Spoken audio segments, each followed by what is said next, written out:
Hola, ¿alguna vez han terminado una obra y de repente se han quedado sin palabras para explicarla?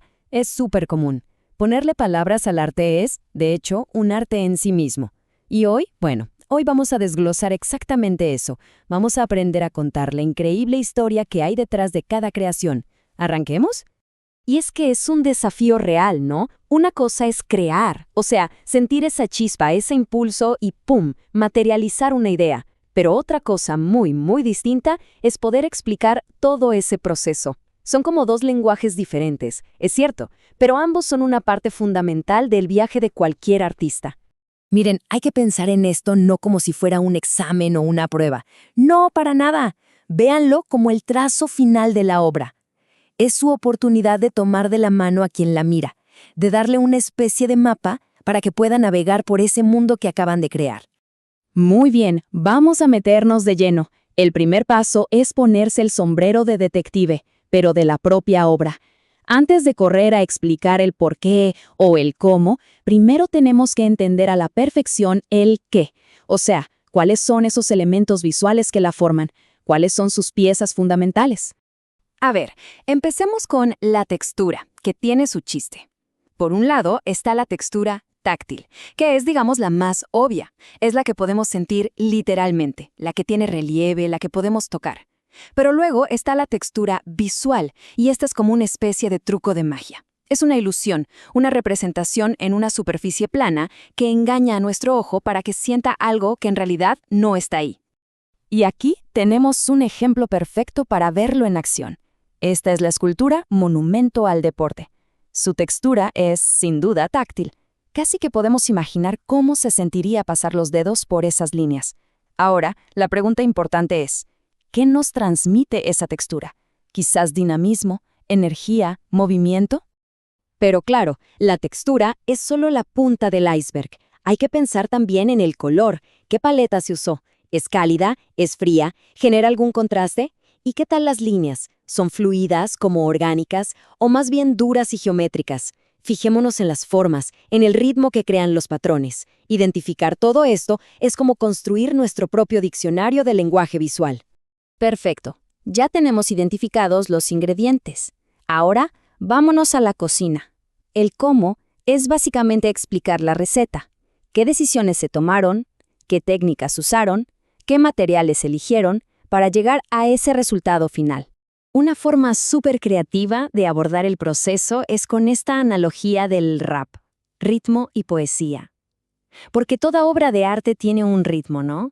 Esa es la estructura, la técnica, la parte más metódica.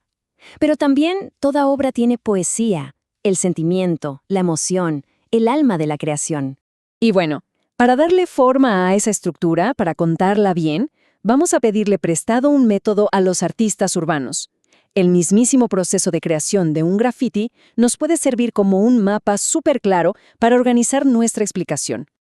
Esta estructura es sencilla, pero de verdad que es muy potente. Miren, primero, las líneas guía, que es la idea central.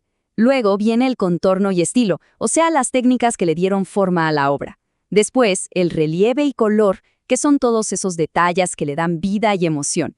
Y para cerrar, el fondo, que es el contexto, el mensaje general que lo envuelve todo. Llegamos al nivel más profundo. Ya sabemos qué hay en la obra y cómo se hizo.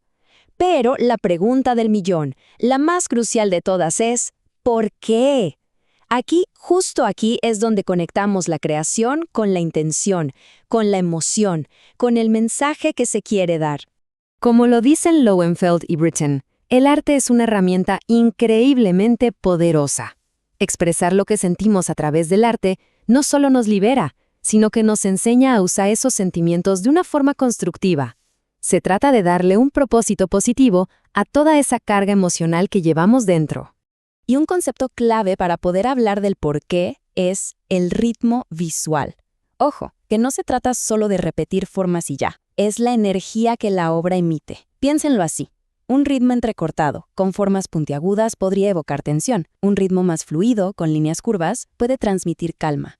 La obra se siente caótica, alegre, melancólica. Ese es su pulso. Ese es su ritmo visual, la conexión directa entre lo que vemos y lo que sentimos. Entonces, para de verdad encontrar el por qué, Hay que hacerse estas preguntas. ¿Cuál fue la chispa que empezó todo? ¿Fue una idea? ¿Un sentimiento? Y luego, la pregunta más importante, ¿cómo se tradujo esa chispa en decisiones específicas, en la elección del color, de la línea o de la textura? Ahí, justo ahí, está la clave de todo. ¡Excelente! Ya exploramos las 3 piezas del rompecabezas. Ahora, el gran paso final es unir las odas para contar una historia que sea coherente, que atrape, una historia sobre la obra. Y la forma más fácil de lograr esto es pensar en la clásica estructura de 3 actos. Acto 1, presentamos el qué, los elementos visuales. Acto 2, desarrollamos el cómo, o sea, el proceso que hay detrás. Y acto 3, llegamos al clímax con el por qué, la intención final. Con esto, la presentación tiene un inicio, un desarrollo y un cierre súper claros. Y ya para terminar, para que todo esto quede aún más claro, vamos a ver qué se busca en una evaluación. Ojo, la idea de esto no es meter presión, para nada.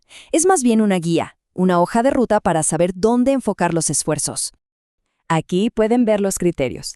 Se va a evaluar el análisis del qué, la explicación del cómo y, por supuesto, la profundidad del por qué. Y es súper importante notar esto. El nivel excepcional no solo se trata de describir, va más allá. Se trata de analizar, de justificar y de tejer una narrativa que conecte todo. Lo que se busca es esa conexión íntima entre la técnica y la intención. Así que, al final del día, el punto es este. Explicar el propio arte es en el fondo un ejercicio de autoconocimiento. Con estas herramientas en la mano, la invitación es a mirar de nuevo sus propias creaciones y preguntarse, ¿qué historia, que a lo mejor no se había visto antes, se puede contar ahora?